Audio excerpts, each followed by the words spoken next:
Esiet sveicināti! Jaunajā gadā pie jums atgriežas raidījums Tranzīta aktualitātes 1/5, kas šogad kļūs nedaudz garāks nekā pērn. Ierasti janvārs ir laiks, kad tiek apkopoti pagājušā gada darbības rezultāti. Tomēr par konkrētiem pārvadāto un pārkrauto kravu apjomiem vairāk varēsim runāt mēneša otrajā pusē. Bet šodien atskatīsimies uz spilgtākajiem notikumiem, kas ietekmējuši transporta nozari un līdz ar to valsti kopumā. Vēl 2014. gadā satiksmes ministrija prognozēja tranzīta kravu plūsmas ievērojumu samazinājumu caur Latvijas ostām. Tomēr gada pirmie mēneši izvērtās krietni cerīgāk nekā domāts. No Latvijas lielajām ostām tikai Ventspils sagaidīja ar pārkrauto kravu kritumu. Liepāja strādāja savā ierastajā ritmā, bet Rīga pat audzēja jau tā iespaidīgos rezultātus. Gada pirmais lielākais notikums bija valsts akciju sabiedrības Latvijas dzelzceļš īstenotais otro sliežu izbūves projektu nodošana ceļu posmā Skrīvere–Krustpils, kas ir līdz šim lielākais dzelzceļa infrastruktūras objekts, kas uzbūvēts pēc 1991. gada. Projekta ietvaros izbūvēti 54 km jaunu sliežu, jauns tilts pār Aivieksti un renovēts tilts pār Pērsi. Kopumā projekts krietni uzlabo Latvijas ostām svarīgākās dzelzceļa līnijas caurlaidību.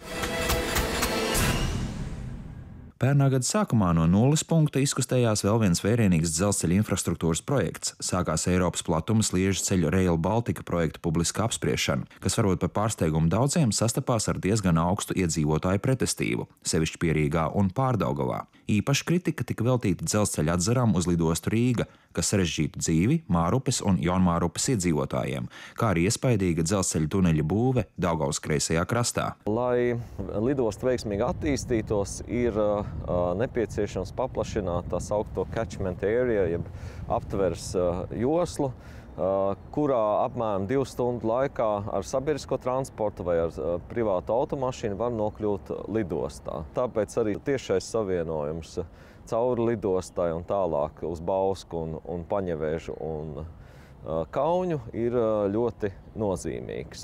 Vēl nav īstas skaidrības, kā Rail Baltica tiks savienots ar Rīgas centrālo dzelzceļa staciju, kāds būs tilts pār Daugavu, tomēr jāpiezīmē, ka projekts joprojām atrodas savā sākuma stadijā, bet optimistiskā prognoze liecina, ka pirmais vilciens no Tallinas dienvidu virzienā varētu attiet pēc 10 gadiem.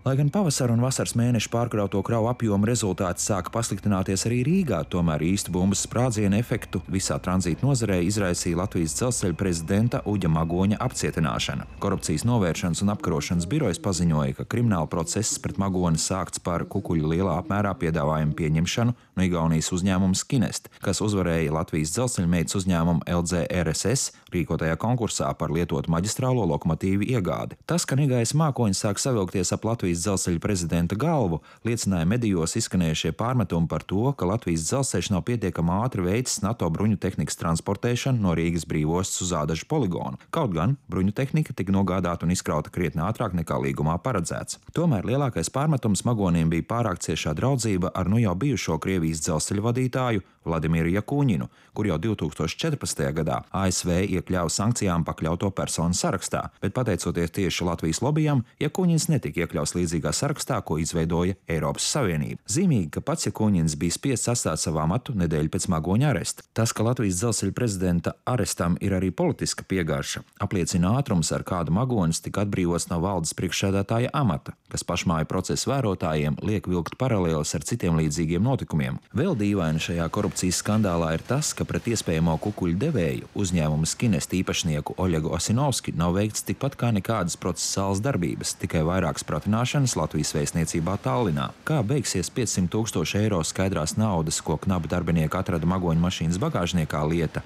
visdrīzākais mēs tik drīz neuzzināsim. Tomēr nervozitāti nozarē notikums ir radījis. Piemēram, pamatotu satraukumu radīja Krievijas dzelzceļa paziņojums, ka Krievijas pusē tiks veikti vērienīgi dzelzceļa remontdarbi, kas varētu traucēt kravu plūsmu uz Latvijas ostām. Tomēr, kā izrādījās vēlāk, dzelzceļa darbība remontdarbu dēļ netika apgrūtināta. Ja gada pirmā puse transporta nozarē pagāja samērā mierīgi, tad otrajā risinājās vairāki tranzīta nozara tieši skaroši notikumi, bet par tiem vairāk pastāstīsim nākamajā raidījumā. Visu labu, uz redzēšanos!